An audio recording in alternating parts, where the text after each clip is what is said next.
morning. This week has been insane and I'm really tired. Look at the size of the coffee I had this morning, Joanne. That is the required size of coffee, though. I'm here for it. Oh, I fully support. I have my cold brew right here, but it's not. Yeah. So like this week, I have to give you a tiny bit of backstory on that, Kendra. So we had a whirlwind trip to New York City that we went on. We left Monday morning and we returned Tuesday night. We were at the Instagram. Yeah, we were at the Instagram fast teen accounts if you're launch. Like East Coast, but I know doing that from Arizona. That's a whole thing. It was a little crazy, but it was fun. So we got that like invite last week, and so it was very, very last minute. And we're like, okay, we got to get back by Tuesday night because Wednesday night we both Bree had has tickets. green hair. Yeah, we both had tickets to go to the Green Day Smashing Pumpkins concert. Stop it. So like it was one of those things where we are friends in real life. Like we've known each other since our daughters were in kindergarten and we only live like 10 minutes apart from each other. But we totally on our own bought tickets. And it wasn't until like recently that it was like, oh, I'm going to Green Day. Oh, I'm going to Green Day. It's like, okay, cool. That's so fun. The concert didn't even get over. I mean, they played Green Day played two whole albums. Joanne got home at midnight. I left like 10 minutes before her. So yeah, it was a lot. It's a lot. The need for the large coffee today. Y'all need coffee today. But we're gonna have so y'all much definitely fun need coffee today. Yeah, all the travel time and stuff meant that I got to read and enjoy your book during that entire time. And I absolutely loved it. And I want to get into it because I have such a anger against time management gurus and stuff like that. Like I read you do as well. So I'm so excited to talk with you, Kendra. Yeah.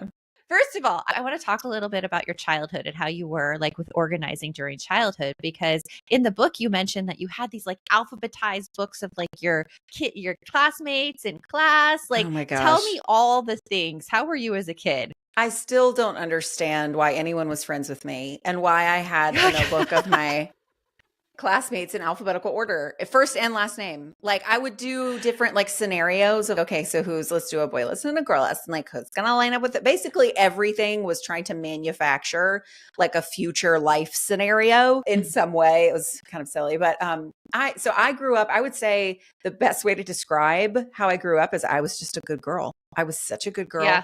I got a good girl club. Yes, it was like the grades. Every teacher loved me. Every mom, as the older I got, every mom wanted me to date their son. I was always called on to like show new kids around school. And I was voted most dependable of my high school class. I was valedictorian of my high school. Like I was just very, very good, very compliant at home. Okay, you beat me. You beat me. Say it again. I was definitely not that good. It's okay. You beat me. I'm not that good.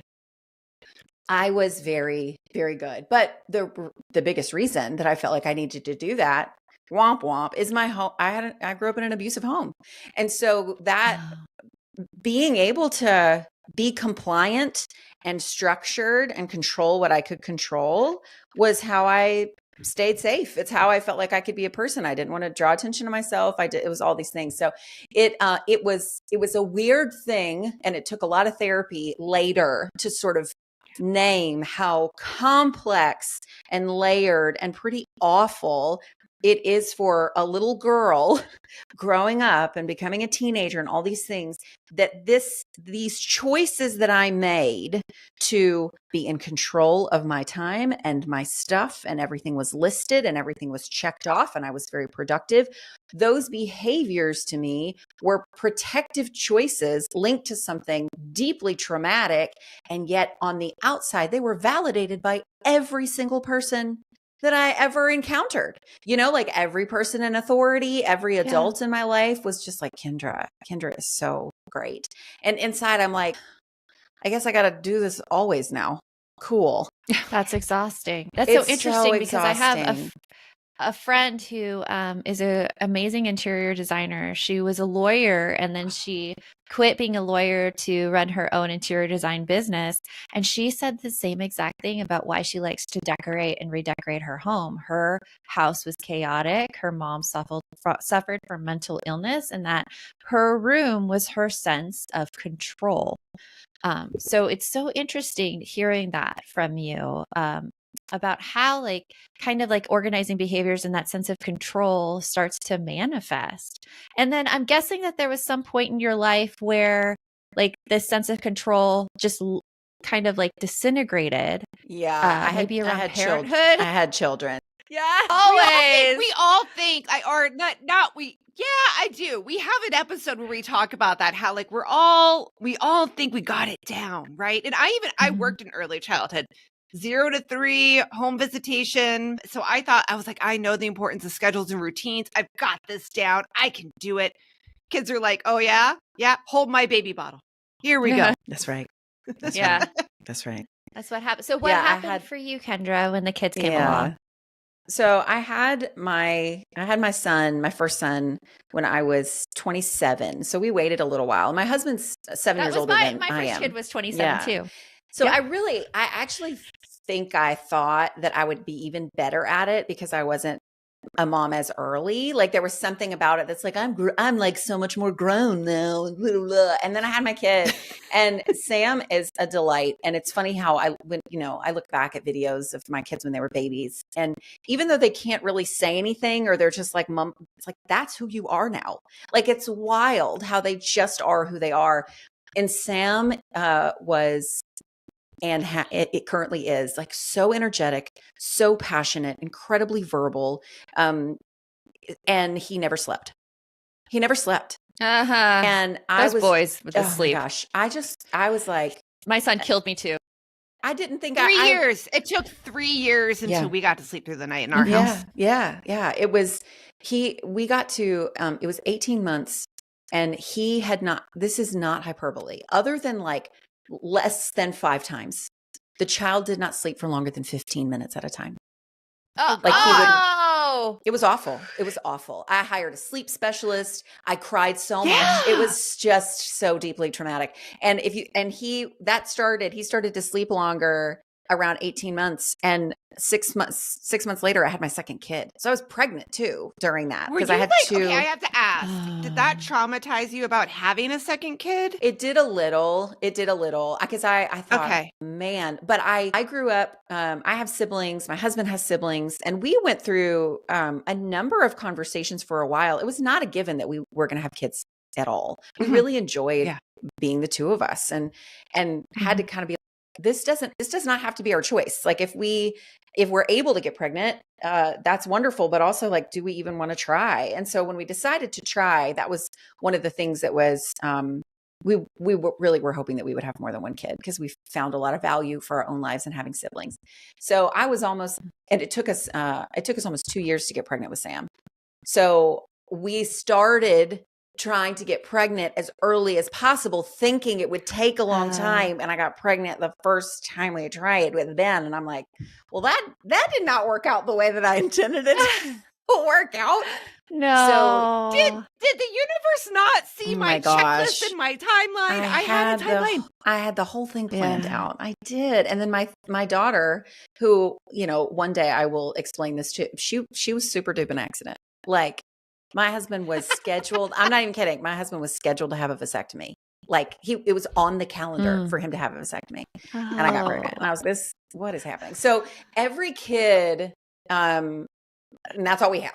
So every kid kind of taught me like this huge, huge lesson. Sam being my first kid, it makes sense. I thought, this is kind of where the name, in many ways, the name the Lazy Genus came from, is when I had Sam, I'm like, I'm going to be the best mother that's ever existed. I have to, like, I'm going to be perfect at this. And he is going to be a perfectly compliant child. And he had like sensory issues. He wouldn't breastfeed. He clearly wouldn't sleep. I was like, I suck at this. Like, I am so bad at this, but I got to keep it together. And then I had Ben, and I had tried so hard to be what I thought I was supposed to be with Sam that when I had Ben, I swung the other direction and I was like, screw it. I don't care about any of it. I'm not going to care. Yeah. With Sam, I cared about everything. With Ben, I cared about nothing. And both of those were unfulfilling. Both of those were unsustainable and also unfulfilling. And that's also when I started therapy. And so I kind of went through this process over those years of tiny parenting, where I realized how desperately I wanted to care, because there were a lot of things I love about what I can bring to the world and the kind of mom and parent and friend and sister and daughter that I want to be. And choosing to care and to put effort into those things doesn't make me a try hard. It doesn't mean that I'm pretending like I'm better than you or that I have it all together. Like, I just started to see, and I was writing on the internet at the time. And so I was interacting with a lot of different people, moms in particular. I started to see this conflation of, if your life is together, you're pretending. And if your life is a mess, you are more real. And neither of those is true. Well, I do see this as well, that like, if your life, like you see like all of these Instagram influencers and they have like the messy house and the messy hair, and like people are like, oh my gosh, you're so vulnerable, you're so real. And it's almost like having your life together is a like anomaly. And it's like, you have that one. I could see how it works both ways. Like you just saying that made me realize it. Yeah. Something that I want to talk to you about, Kendra, that you talk about in your book is about all of these productivity tips and gurus, and actually like the whole a term that you introduced me to, the productivity industrial complex. Yeah. And I want to get into it with you right after this. So I was reading your book on the plane, and I have to say, the way I read books is I have the book in front of me and then I have my notes app open on my phone, so that like every time I find something I want to remember, I'm speaking into my notes app right here. And I was pausing so many times to like speak into my notes app during your book, because the big thing that jumped out and that hooked me right away is you said the current productivity advice doesn't work for women. It's written by men for men. Yes. For men by men. And oh my gosh, at that point, all of my like insecurities just like were released almost, because here in the entrepreneurial world, I mean, there is so much productivity advice that is such BS. Yeah. I mean, you mentioned some of it. What have you heard? Like the 4-hour work week where you're supposed to work 4 hours and make like bazillion dollars. I mean, what else have you seen out there that does not work for women in terms of this advice? Yeah.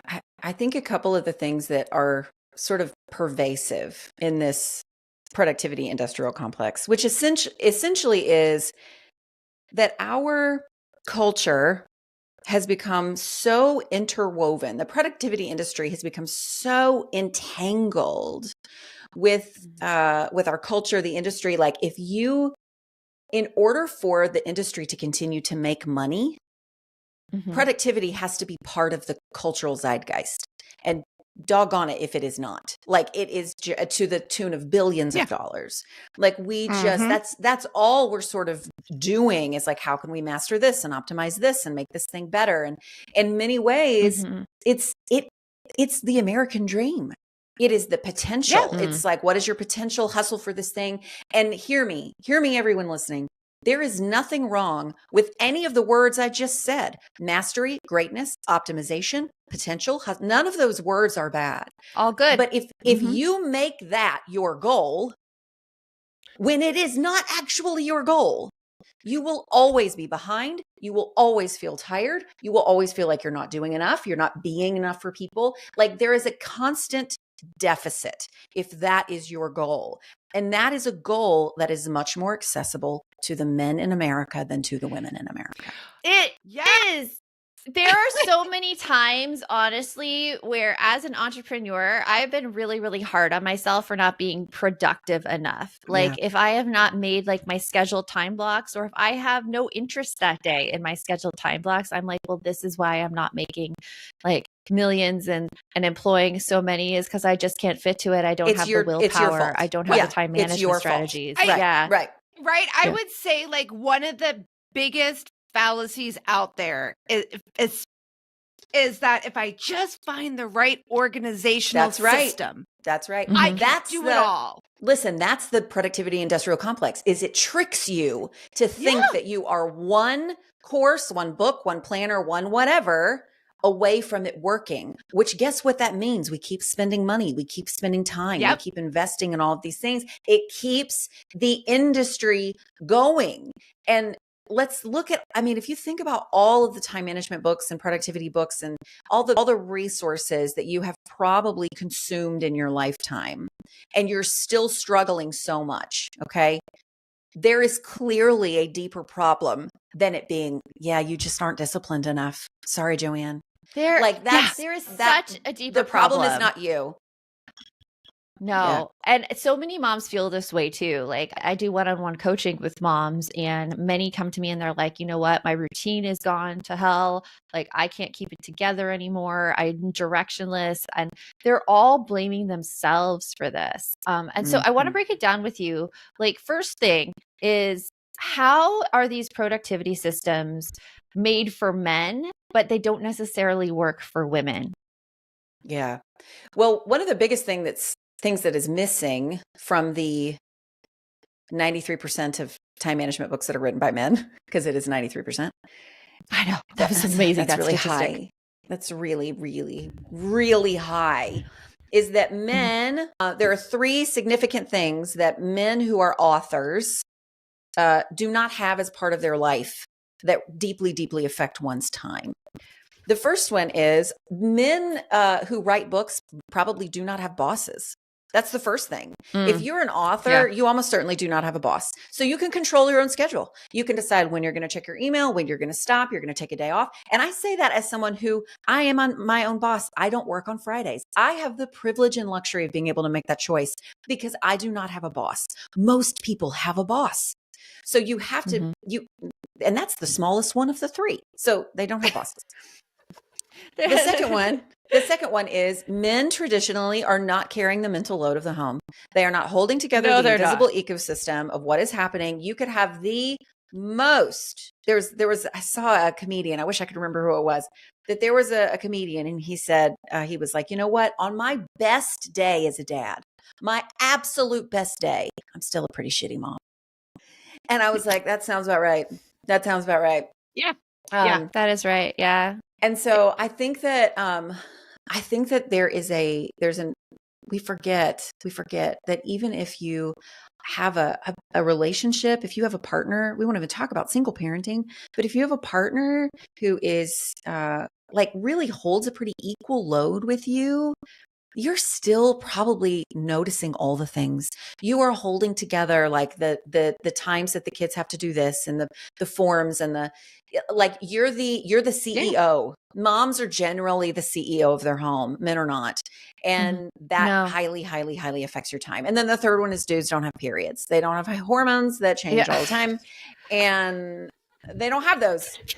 So if you do not have a boss, if you do not carry the mental load of the invisible ecosystem of your entire family and home, and you don't have a period, of course you can check your email only at 3. Of course you can go work out after work. Of course you can have hobbies and relationships and you can work 4 hours a week and you can make all this money because you don't have these huge things that women have. You don't have those things. Makes me crazy. And of course, you have the confidence to be able to judge people who can't get their crap together. Oh yeah, that's always what happens, isn't it? Right? Because there's also that piece. I think as women, we are also taught that it is somewhat our job to help, like you said, talking about the ecosystem within your home.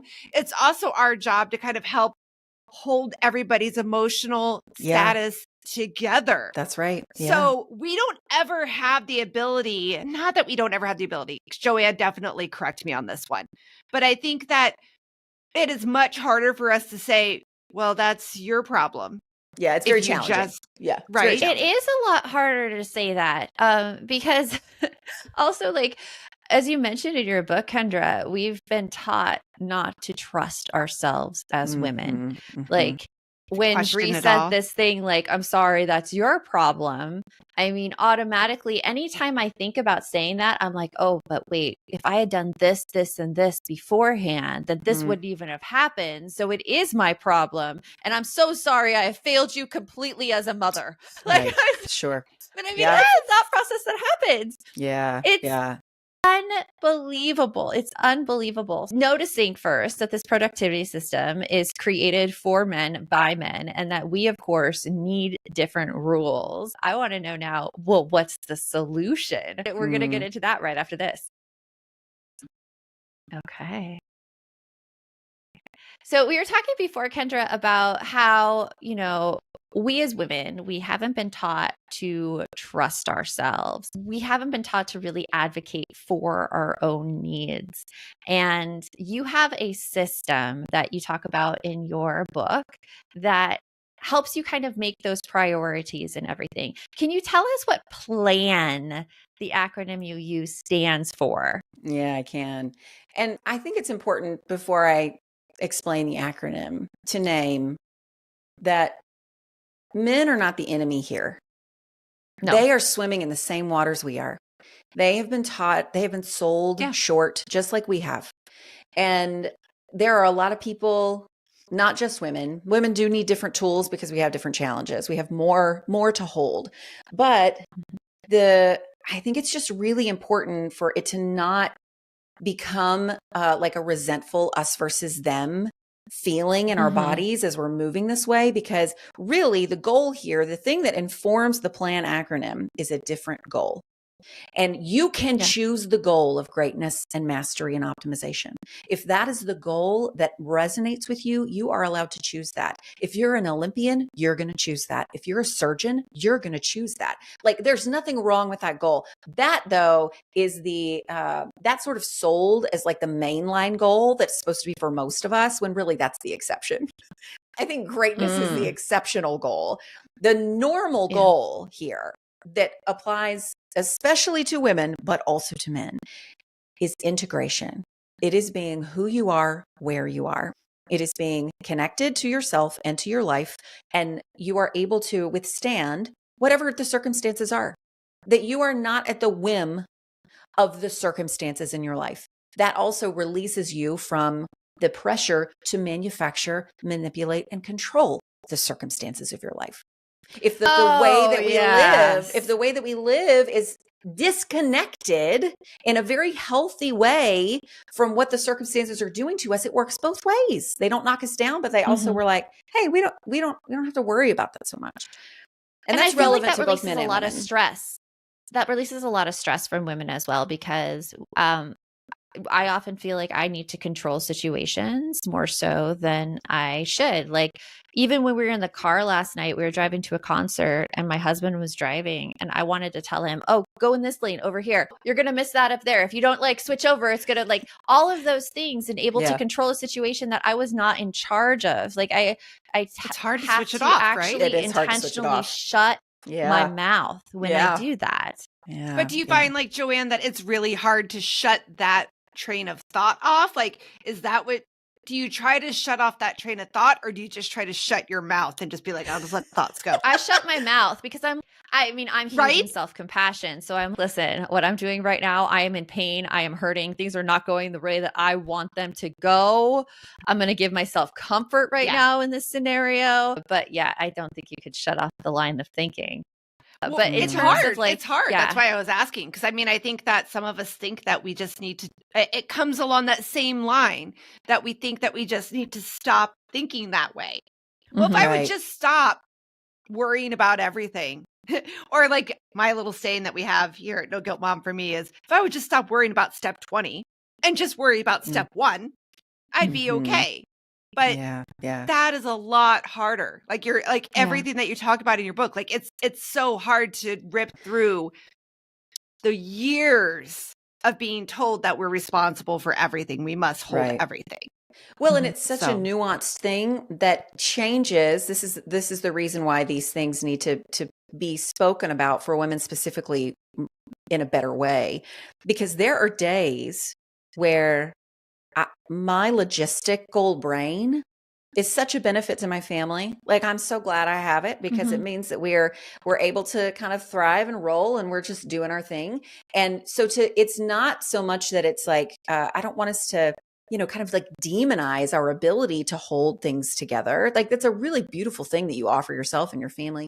But depending on your energy that day, you might have a lot less access to that on a specific day. And so that's why there's a separation of, it doesn't make you good or bad. It doesn't make the day the best day ever, or, like we've mastered this and it's the most optimized and we've done great. Check that box. there's a humanness to it. There's a humanity to us just being like, who am I today? What do I have available within me today that I can offer? What do I need to say no to? What should we let go for tomorrow? And you might not even have the energy to even ask those questions. It could just be like, we're just going to deal with whatever comes in front of our attention next, because I don't have the energy to do anything else. Last night at the dinner table, everyone was asking me questions at the same time. Husband, my mother, and my 3 children, all of them. And I just was like, hey, you guys, my brain's done. So you either need to talk to me one at a time, or can we save this for another time where I can actually hear what you're saying? Because I can't, I'm done. And they were like, oh, sorry, mom, sorry. So, so just to honor who you are today, honor what you have available to you today. If that is a high level optimization and availability and logistical details, and you're like rocking and rolling, that day, you are not a better mom that day than the day that you have to take a nap because you're too tired, or you're cramping, or you got hit with a wave of grief that you did not anticipate, and you just don't know how to get going today. Like, be kind either way. Both count. Okay. I still haven't told you what the acronym is. Sorry. It's okay. We're going to get to it because that brings to mind like this whole like thing of honoring your body, honoring where you are, and resting. It is like such, I realized, a source of guilt for me. Reading through your book, you described a scenario about how choosing sleep before togetherness, like you're working all day, like do you prioritize getting sleep, or do you prioritize being together with your family? And I have to say, like, I've been in this scenario before where my family wanted to be in a game night, and like they wanted to just like play a board game together, and I'm like, okay, I could do it for one game, and then I can't do it for any other games because I really need my sleep. When I stopped playing that game, and I was like, oh, I need to go to bed now. My husband turned to me. He's like, don't you want to play with us? Don't you want to be together with us? I gave him hell for that afterwards. Like, not there in that moment, but I'm like, I need to go to bed. And then he's like, are you okay? Like coming in, I'm like, you just guilt tripped me right there. Do you notice that you did that? And he did apologize for everything and saying it, but there's a lot of guilt associated. If you're not aware of what you are thinking in your head and what is acceptable from other people, like that could take you down such a guilty road of like self-shaming. And it's so hard, Kendra, hard, but this is so needed too. This is a great segue into the planned pyramid, which is the actual framework, because the base of this pyramid, the tetrahedron. Yes, the tetrahedron. I know. But again, the planned tetrahedron does not roll off the tongue. Planned pyramid does roll off the tongue. But the bottom, the base of it, the foundation of everything is what matters to you in this season that you are in. And when you are in a season, to reference that example that you said in the book, it's like when there's a lot of travel, which I'm about to enter into, like a month of, it's 21 evenings that I'm not there to put my daughter to bed. Not all of them are overnight, but over half of them are. Over like 32 days, 21 of those evenings, I'm essentially working or not home. And it is a lot. It is a lot. And so that's a season of life that I and my family will be in. And so what I will do, and what I've already started doing in planting these seeds, is naming to them, okay, so guys, what matters to me is that I do have to rest. Like, I can't stay up super late and, watch the Marvel movie, even though I want to be with you. What this means is we have to prioritize our together time earlier in the day, because mama's got to go to sleep. And so naming those things out loud, like as a family, as a unit, so that, and it's not always oriented toward the mom either. Like, everybody has different seasons of life. And so kind of making it part of your conversation of like, what matters for us right now in this season that we're in as a family. Let's talk about it. So that's the foundation of the pyramid. Then the 3 sides of the pyramid that lean into each other and make a point, right, are 3 letters of plan: prepare, adjust, and notice. And then the point of the pyramid is live, L for live. It is the point tangibly of the pyramid, and also theoretically the point of all is that we're living. And what is really important to notice about this pyramid, about these three sides of prepare, adjust, and notice, is that the system, the productivity system that we have grown up in, it really, really highlights preparation big time. That's pretty much all it teaches us to do, is to prepare. Yeah. And I was about to say that, actually. It's like one straight arrow. Prepare. That's live. all it is. That's what all it is. It's all preparation. And so in many ways, if you're good at preparing, if you have a natural bent to lists and checklists and logistics, then that can be really empowering. But then you're also like, but I am exhausted and I feel like I'm building this machine that's not always working, and I'm having to maintain the machine and the systems, and maybe it's wrong. And then you get your big black trash bag energy where you're like, none of this is working. And you just start dumping things into the big black trash bag and taking it out of your house, physically and metaphorically. It's like, it's all or nothing. In my house. Yeah, Have probably. You been in my home? I know. It's so relatable. It's so relatable, but it's all or nothing. If preparation is your only thing, it's all or nothing. And for people who are not naturally inclined to prepare, if you are neurodivergent, if you do not have like a normative way of sort of working out your stuff, there are no resources for you. If there are, they're very hard to find, but they're all still focused on preparation. So that's why the equal balance, preparation still gets a part of it, because you still need to prepare, but in equal parts, you also notice what's going on in your body, in your family, in your emotions, in your schedule. Is this system working because of this thing? Like, let's notice, let's pay attention to where we are and what is happening. And then you also adjust, and you adjust in small ways. Adjustment is by nature small. You don't make really big adjustments. A lot of times that's like dismantling and rebuilding. So that's why you adjust by starting small. You notice with kindness. You notice by being kind to yourself and where you are. And you prepare by going in the right order, which is often you got to name what matters. You got to name what matters in your life. Because if you prepare with this big set it and forget it, I'm building this big machine idea that the productivity industry feeds us, especially if your goal is greatness, then you're always going to feel behind. So this framework, this pyramid, to me is just very like holistic and compassionate and realistic. Like, it's realistic to go, I want to get just as skilled. I want to develop my skills of adjusting and being able to pivot just as much as I plan. I want to have eyes that are open to where I am now just as much as I have the ability to look into the future. Let's cultivate those skills equally. And it really creates a system, but really more a way of life that supports the kind of life that I think most of us want to live. Absolutely. I agree with you 100%. I feel like actually like my skills are about noticing and adjusting more so than preparing. Like, that is the preparation has actually been something that I've had to work on a lot to get that in order. But it's this integrated way of living that I love how you describe it, because there goes the stress, there goes the self-shame, there goes everything else. If you're trying to instead have a really contented life that doesn't exactly feed into buying the next system, this is a great way to look at it. With that, Kendra, what are you looking forward to? It's coming up for you.